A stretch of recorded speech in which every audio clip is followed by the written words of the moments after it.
State of Maharashtra, where Prime Minister Narendra Modi is addressing a large gathering in Dhule. Let's now cut across. सियासी कुचक्र को तोड़कर BJP को अभूतपूर्व जीत दिलाई थी और आज एक बार फिर मैं धुले की धरती पर आया हूं। धुले से ही मैं महाराष्ट्र में चुनाव अभियान की शुरुआत कर रहा हूं। आपका ये प्यार, ये अपार जन समर्थन, ये जन समूह, जितने लोग पंडाल में हैं उससे ज्यादा पंडाल के बाहर है।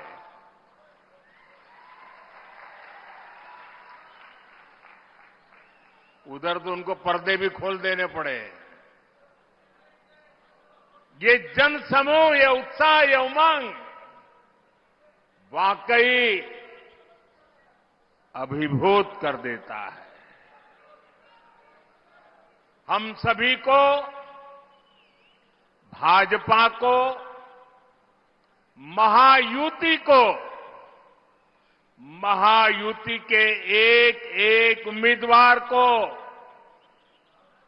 आपके आशीर्वाद चाहिए। मैं आपको विश्वास दिलाता हूं, पिछले 2.5 वर्षों में महाराष्ट्र के विकास को जो गति मिली है, उसे रुकने नहीं दिया जाएगा। अगले 5 वर्ष महाराष्ट्र की प्रगति को एक नई ऊंचाई पर ले जाएंगे। महाराष्ट्र को जो सुशासन चाहिए, वो सिर्फ महायुति की सरकार ही दे सकती है। और उधर देखिए, महाअगाड़ी की गाड़ी में वैसे भी ना पहिए हैं, ना ब्रेक है और ड्राइवर की सीट पर बैठने के लिए भी झगड़ा हो रहा है। और चारों तरफ से भांति भांति के हॉर्न सुनाई दे रहे हैं। साथियों, राजनीति में आने पर हर किसी का अपना एक लक्ष्य होता है। हम जैसे लोग जनता को ईश्वर का रूप मानते हैं, जनता की सेवा के लिए राजनीति में आए हैं। वही कुछ लोगों की राजनीति का आधार है लोगों को लूटना। जब लोगों को लूटने की नीयत वाले महाअगाड़ी जैसे लोग सरकार में आ जाते हैं, तो वो विकास ठप कर देते हैं। हर योजना में भ्रष्टाचार करते हैं। आपने महाअगाड़ी वालों के धोखे से बनी सरकार के 2.5 साल देखे हैं। इन लोगों ने पहले सरकार लूटी और फिर महाराष्ट्र के आप लोगों को भी लूटने में वो लग गए थे। इन लोगों ने मेट्रो परियोजनाओं को ठप कर दिया, वाढवण पोर्ट के काम में अड़ंगा लगा दिया, समृद्धि महामार्ग बनने में रुकावटें पैदा की। अघाड़ी वालों ने हर उस योजना पर रोक लगा दी जिसे महाराष्ट्र के लोगों का भविष्य निश्चित उज्जवल होने वाला था। साथियों, ये हालत तब बदले जब आपके आशीर्वाद से यहां महायुति की सरकार बनी। महायुति के 2.5 वर्षों में महाराष्ट्र ने विकास के नए रिकॉर्ड बनाए। शिंदे जी की कमान में 2.5 वर्षों में महाराष्ट्र को उसका गौरव वापस मिला है, विकास का भरोसा वापस मिला है। और इसलिए मैं महाराष्ट्र के मतदाताओं से आग्रहपूर्वक कहूंगा, आप सबको याद रखना है, भाजपा महायुती आहे तर गती आहे, महाराष्ट्राची प्रगती आहे। साथियों, मैं आज महायुति को बहुत बहुत बधाई देना चाहता हूं। महायुति ने महाराष्ट्र को नई समृद्धि देने वाला वचननामा जारी किया है। महायुति के 10 संकल्पों की बहुत चर्चा हो रही है। शिंदे जी, मेरे मित्र देवेंद्र फडणवीस जी और अजित पवार जी ने जनता के सुझावों से ये शानदार वचननामा तैयार किया है। महायुतीचा वचननामा विकासाची वाढेल गती, महाराष्ट्राची होणार हमखास प्रगती। महायुति के इस वचननामे में, इस घोषणा पत्र में हर वर्ग की आर्थिक प्रगति की योजना है, समानता का भाव है, सुरक्षा का एहसास है और सबको साथ लेकर चलने का विश्वास है। इसमें महाराष्ट्र के भविष्य का रोडमैप है। मैं ऐसे जन कल्याणकारी वचननामे के लिए महाराष्ट्र की जनता को भी विशेष रूप से बधाई देता हूं। महायुति का वचननामा विकसित महाराष्ट्र का आधार बनेगा, विकसित भारत का आधार बनेगा। साथियों, यहां इतनी बड़ी संख्या में हमारी माताएं, बहनें, बेटियां आई है, दूर दूर तक मैं देख रहा हूं। विकसित महाराष्ट्र, विकसित भारत के लिए हमारी बहनों, बेटियों का जीवन आसान बनाना, उन्हें सशक्त करना बहुत जरूरी है।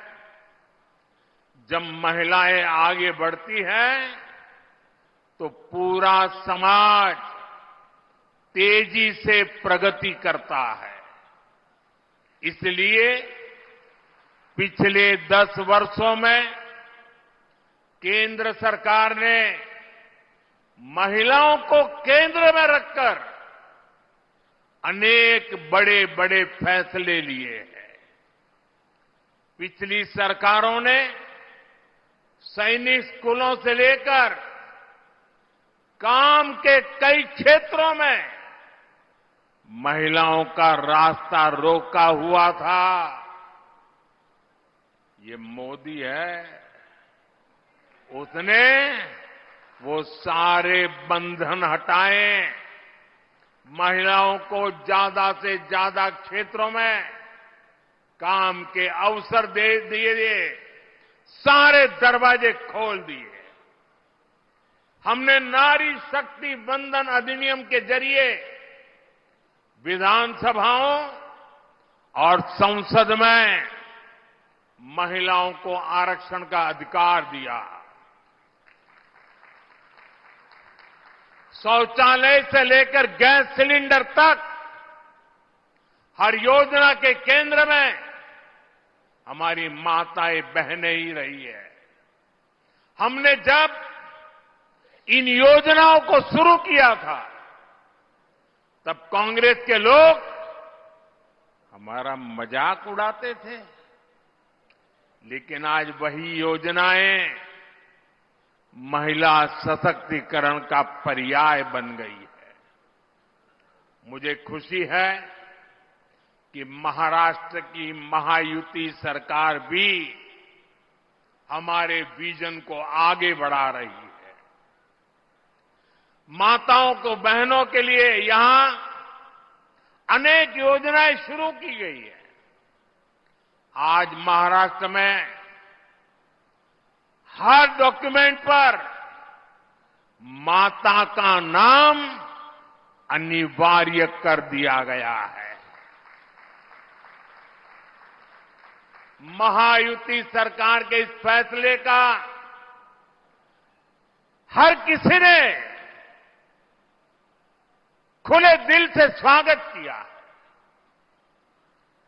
मुझे खुशी है कि महाराष्ट्र पुलिस में 25,000 बेटियों की भर्ती से एक नया विश्वास पैदा होने वाला है, महिलाओं का सामर्थ्य बढ़ने वाला है और महिला सुरक्षा बढ़ेगी और बेटियों को रोजगार भी मिलेगा। साथियों, हमारी सरकार महिलाओं के सशक्तिकरण के लिए जो कदम उठा रही है वो कांग्रेस और उसके गठबंधन को बर्दाश्त नहीं हो रहा है। आप जानते हैं कि महायुति सरकार की माझी लाड़की बहन योजना, ये माझी लाड़की बहन योजना की सिर्फ महाराष्ट्र में नहीं, देश के हर कोने में चर्चा है। लेकिन कांग्रेस माझी लाड़की बहन योजना को बंद करवाने के लिए भांति भांति साजिशें रच रही है। कांग्रेस के इकोसिस्टम वाले लोग इस योजना के खिलाफ कोर्ट तक पहुंच गए हैं। कांग्रेस और उसके साथियों ने ठान लिया है कि अगर उन्हें सत्ता मिली तो सबसे पहले इस योजना को बंद कर देंगे।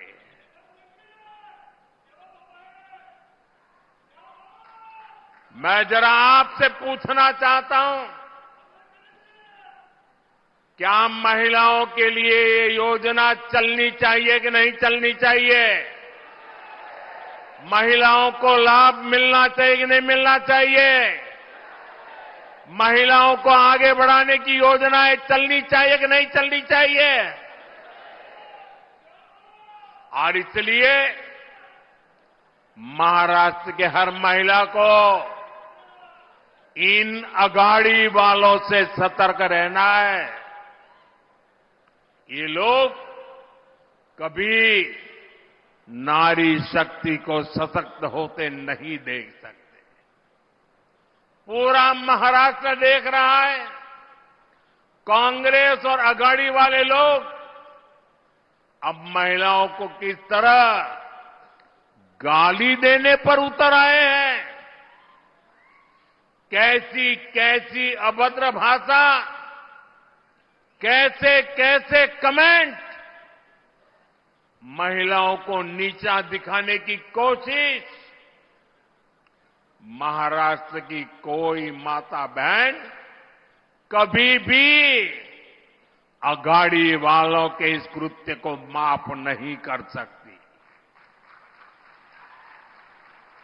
साथियों, भाषा भी और मातृभाषा तो एक तरह से हमारी मां होती है।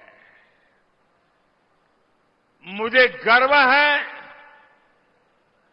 कि हमारी सरकार ने मराठी भाषा को अभिजात भाषा का दर्जा दिया है।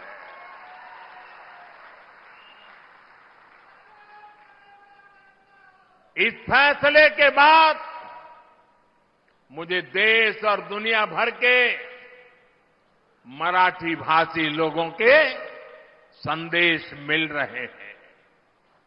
लोग इस फैसले से भावुक हैं। ये उनका वर्षों पुराना सपना था, जिसे हमारी सरकार ने पूरा किया है।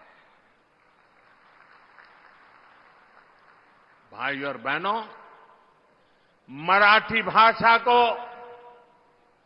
अभिजात भाषा का दर्जा मिले, ये दशकों से महाराष्ट्र के लोगों की इच्छा थी, मांग थी।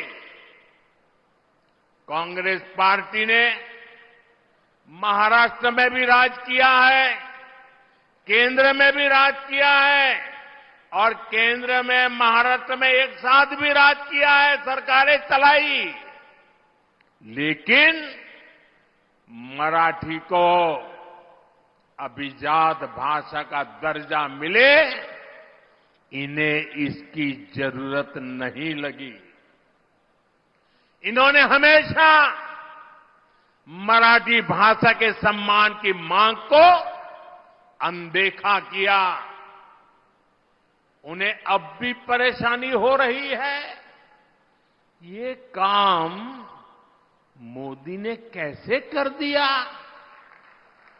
मोदी ने क्यों कर दिया?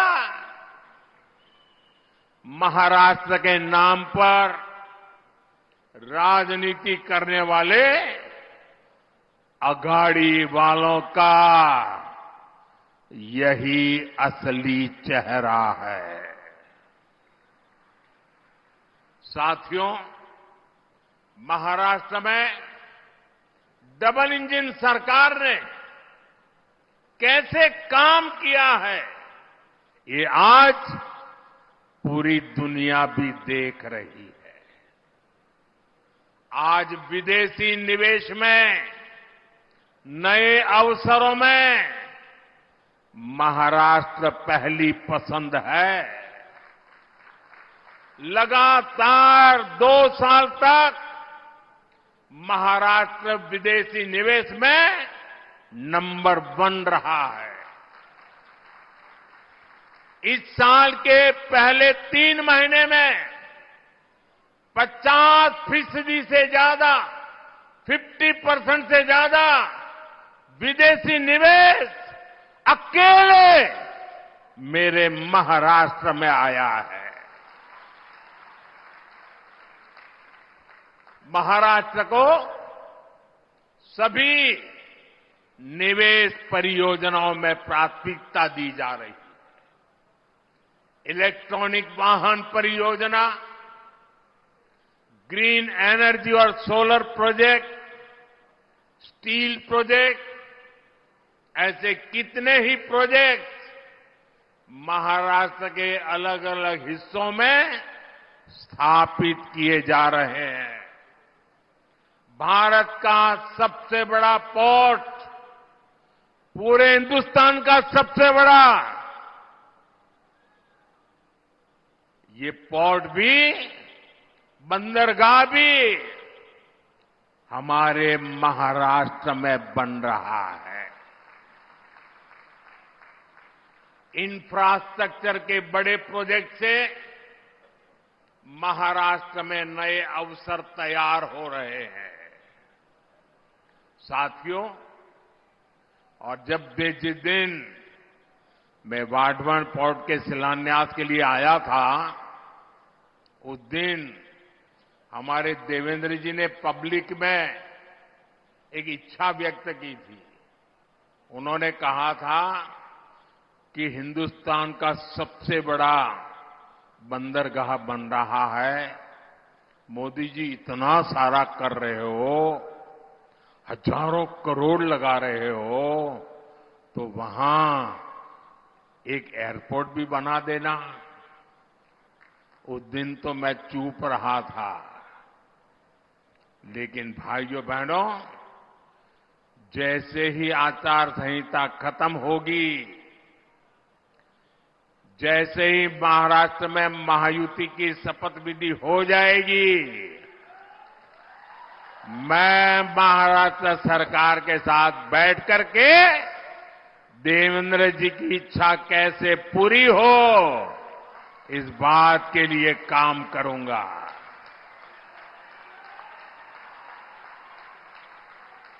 साथियों, हमारा ये धुले का क्षेत्र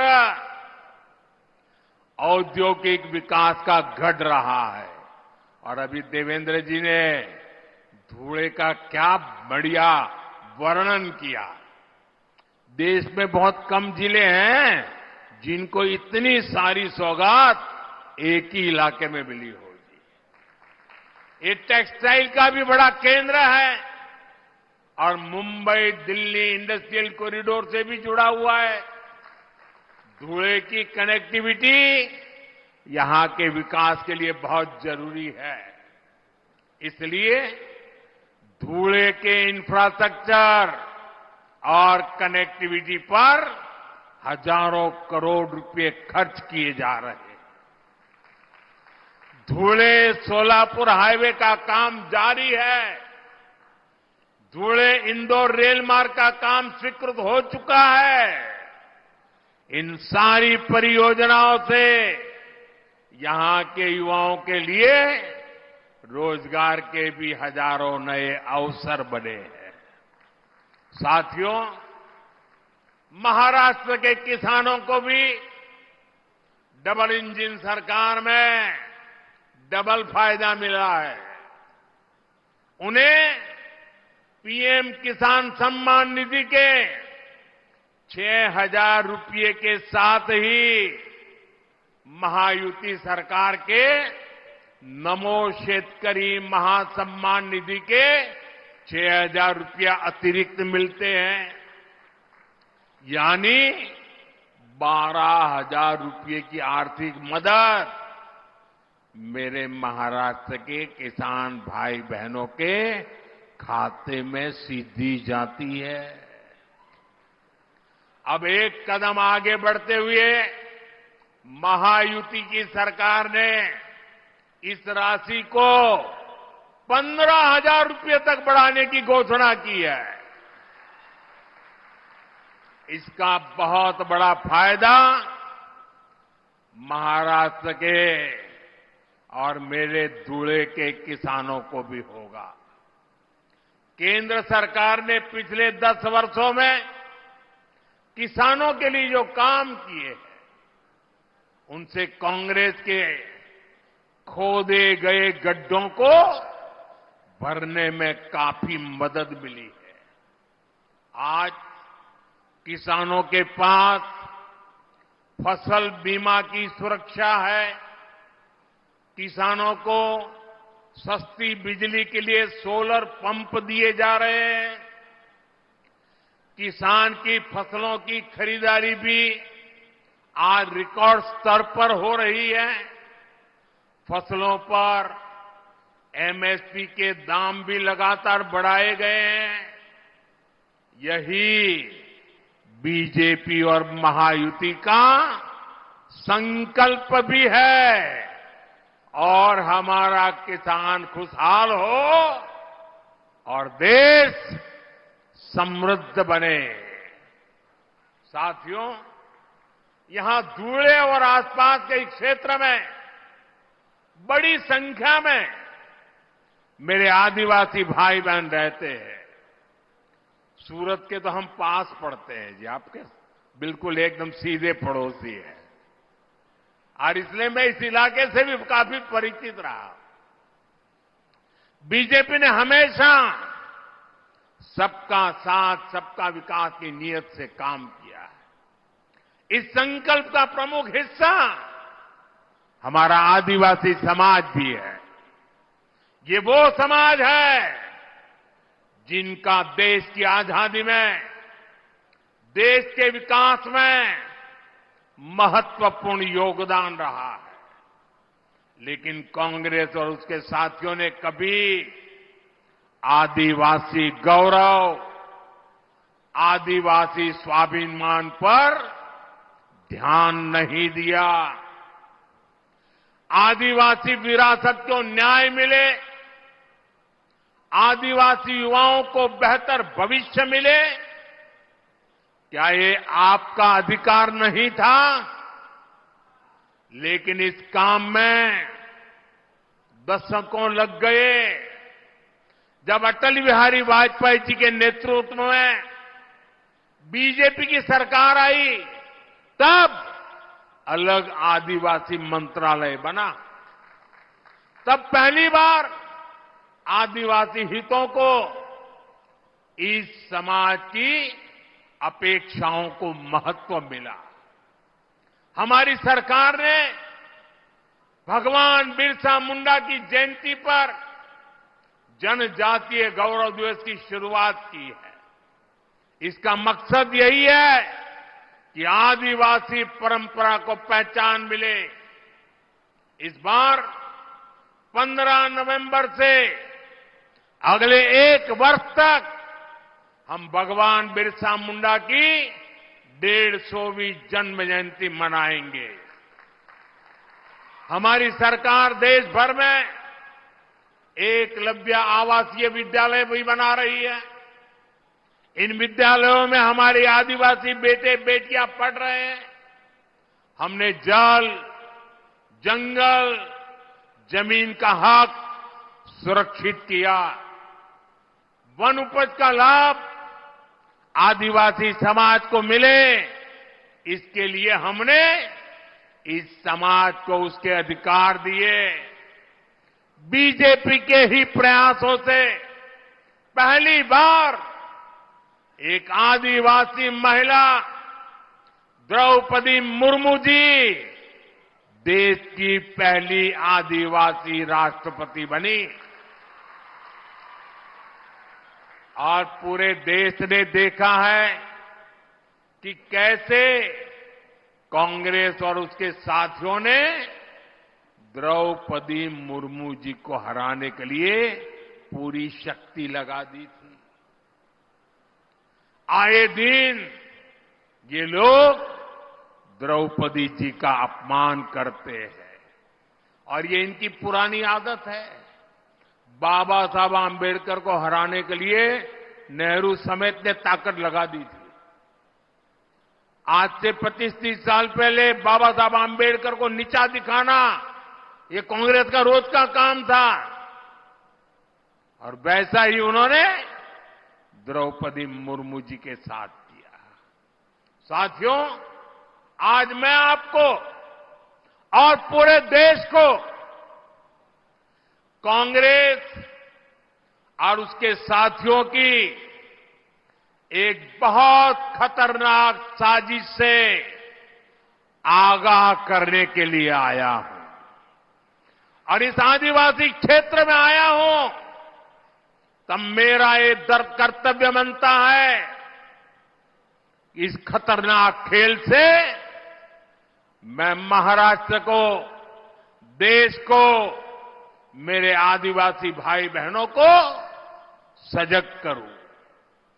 कांग्रेस द्वारा एक जाति को दूसरी जाति से लड़ाने का खतरनाक खेल खेला जा रहा है और ये खेल इसलिए खेला जा रहा है क्योंकि कांग्रेस कभी दलितों, पिछड़ों, आदिवासियों को आगे बढ़ते नहीं देख सकती। यही कांग्रेस का इतिहास है। आजादी के समय हमारे बाबा साहब आम्बेडकर ने बहुत कोशिश की थी कि शोषितों वंचितों को आरक्षण मिले, लेकिन नेहरू जी अड़े हुए थे कि किसी भी कीमत पर दलितों, पिछड़ों, आदिवासियों को आरक्षण नहीं दिया जाएगा। बहुत मुश्किल से बाबा साहब दलितों और आदिवासियों के लिए आरक्षण का प्रावधान करा पाए, उनको लड़ाई लड़नी पड़ी। नेहरू जी के बाद इंदिरा जी आई, उन्होंने भी आरक्षण के खिलाफ ऐसा ही रवैया जारी रखा। उनका भी मकसद यही था कि किसी भी कीमत पर एससी, एसटी, ओबीसी को प्रतिनिधित्व न मिल पाए। ये लोग चाहते थे कि एससी, एसटी, ओबीसी हमेशा कमजोर रहे। इंदिरा जी के बाद राजीव गांधी आए, उनकी भी सोच और अप्रोच अपने खानदान से अलग नहीं थी। राजीव गांधी ने भी ओबीसी आरक्षण का खुल करके विरोध किया था। ये लोग जानते थे कि एससी, एसटी, ओबीसी अगर ये समाज मजबूत हो गया तो उनकी राजनीति की दुकान का शटर गिर जाएगा।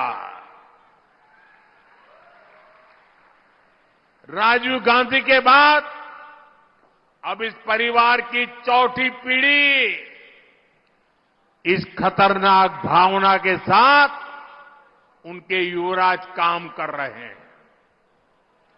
कांग्रेस का एकमात्र एजेंडा है किसी भी तरह एससी समाज की एकता को तोड़ो, एसटी समाज की एकता को तोड़ो, ओबीसी समाज की एकता को चकनाचूर कर दें।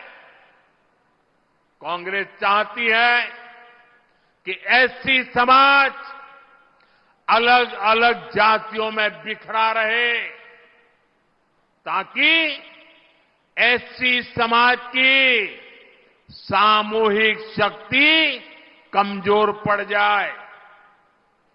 कांग्रेस चाहती है कि ओबीसी समाज भी अलग अलग जातियों में बटा रहे, ताकि ओबीसी के तौर पर उनकी जो एकजुटता की पहचान बनी है, ये ओबीसी अगर ओबीसी रहे तो उनकी ताकत बढ़ जाएगी।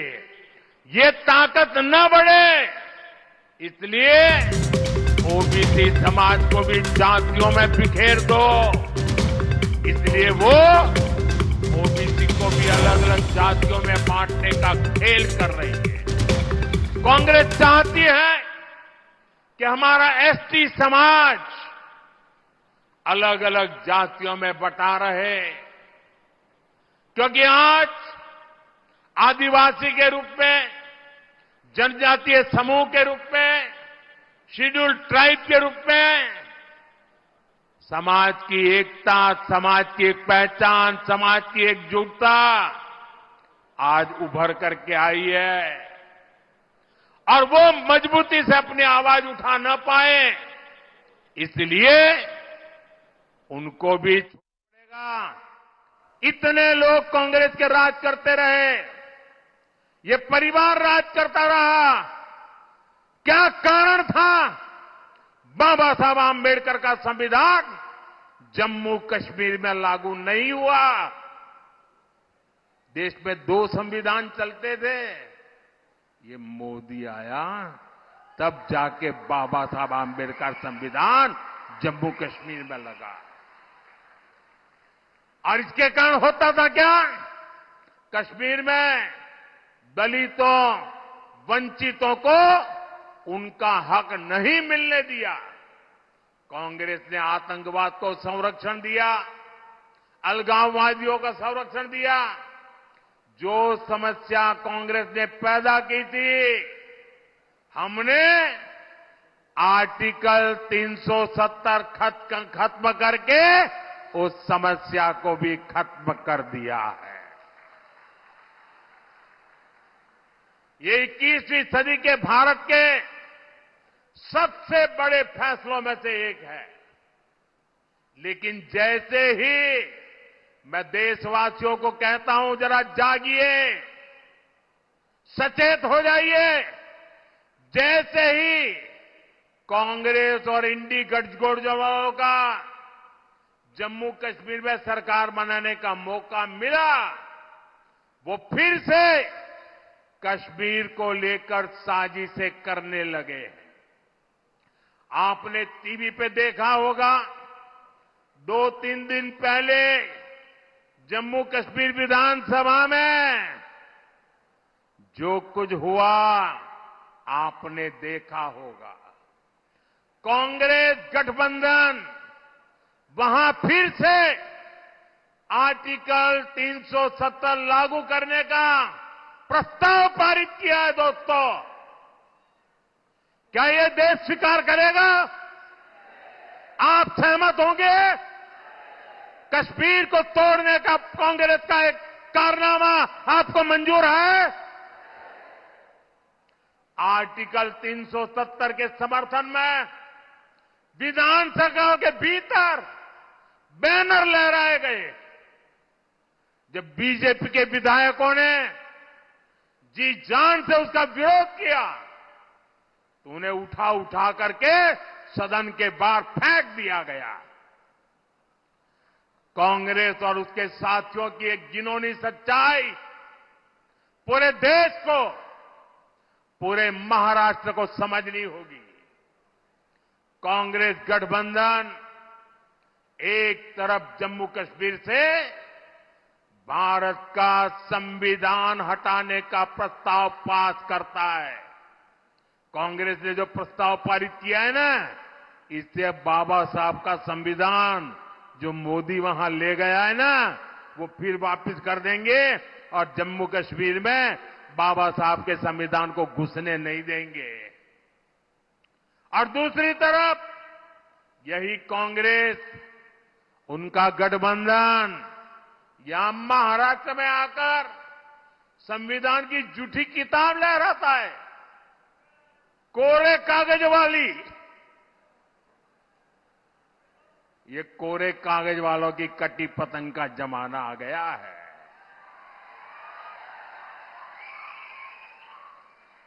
कांग्रेस गठबंधन एक तरफ जम्मू कश्मीर में दलितों को मिला अधिकार छीनने का प्रस्ताव पास करता है, वहीं दूसरी तरफ महाराष्ट्र में दलितों के अधिकार के नाम पर झूठ फैलाना, गुमराह करना, उनको भड़काने का काम कर रही है। कांग्रेस गठबंधन एक तरफ कश्मीर में आदिवासियों के अधिकार छीनने का ऐलान करता है, वहीं दूसरी तरफ महाराष्ट्र में आकर ये लोग आदिवासियों की आंख में धूल झोंकने का पाप कर रहे हैं, अधिकारों के झूठे नारे लगा रहे हैं। आजादी के 75 साल बाद जम्मू कश्मीर में बाबा साहब का संविधान लागू हुआ है, लेकिन ये कांग्रेस और उसके साथियों को ये बर्दाश्त नहीं हो रहा है। मैं कांग्रेस और यहां अगाड़ी वाले लोगों से कहना चाहता हूं, पाकिस्तान के एजेंडे को देश में बढ़ावा देने की कोशिश मत करो। कश्मीर को लेकर अलगाववादियों की भाषा मत बोलो। याद रखो, तुम्हारे ये मंसूबे कामयाब नहीं होंगे। और जब तक मोदी पर जनता जनार्दन का आशीर्वाद है, कांग्रेस वाले तुम कश्मीर में कुछ नहीं कर पाओगे। कश्मीर में आप केवल और केवल बाबा साहब आम्बेडकर का संविधान ही चलेगा। ये मोदी का फैसला है। दुनिया की कोई ताकत अब कश्मीर में आर्टिकल 370 की वापसी नहीं करा सकती। साथियों, महाराष्ट्र आर्थिक प्रगति के रास्ते पर तेजी से आगे बढ़ रहा है। महायुति की सरकार हर वर्ग के विकास को लेकर प्रतिबद्ध है। आज प्रदेश में इंफ्रास्ट्रक्चर के जो काम हो रहे हैं, जन कल्याण की जो योजनाएं चल रही है, महिलाओं, युवाओं, आदिवासियों के हित को प्राथमिकता दी जा रही है, उन पर रुकावट नहीं आने देनी है, रोक नहीं होने देनी है, गति को धीमे नहीं होने देना है। इसलिए आप सभी को महायुति के पक्ष में मजबूती से खड़े रहना है। मैं विश्वास के साथ कह सकता हूं कि महायुति आपके परिवार, आपके बच्चों के भविष्य के लिए काम करती रहेगी। आप सभी इतनी बड़ी संख्या में हमें अपना आशीर्वाद देने आए। मैं सभी जो उम्मीदवार है इस बार, उनसे आग्रह करता हूं जरा आगे आ जाए। जो चुनाव लड़ रहे हैं, जो उम्मीदवार है, देवेंद्र जी आप भी चुनाव लड़ रहे हैं।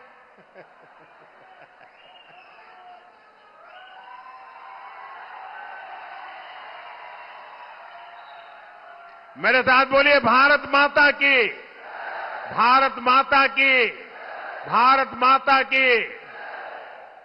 For more such videos, subscribe to the NewsX YouTube channel, hit the bell icon.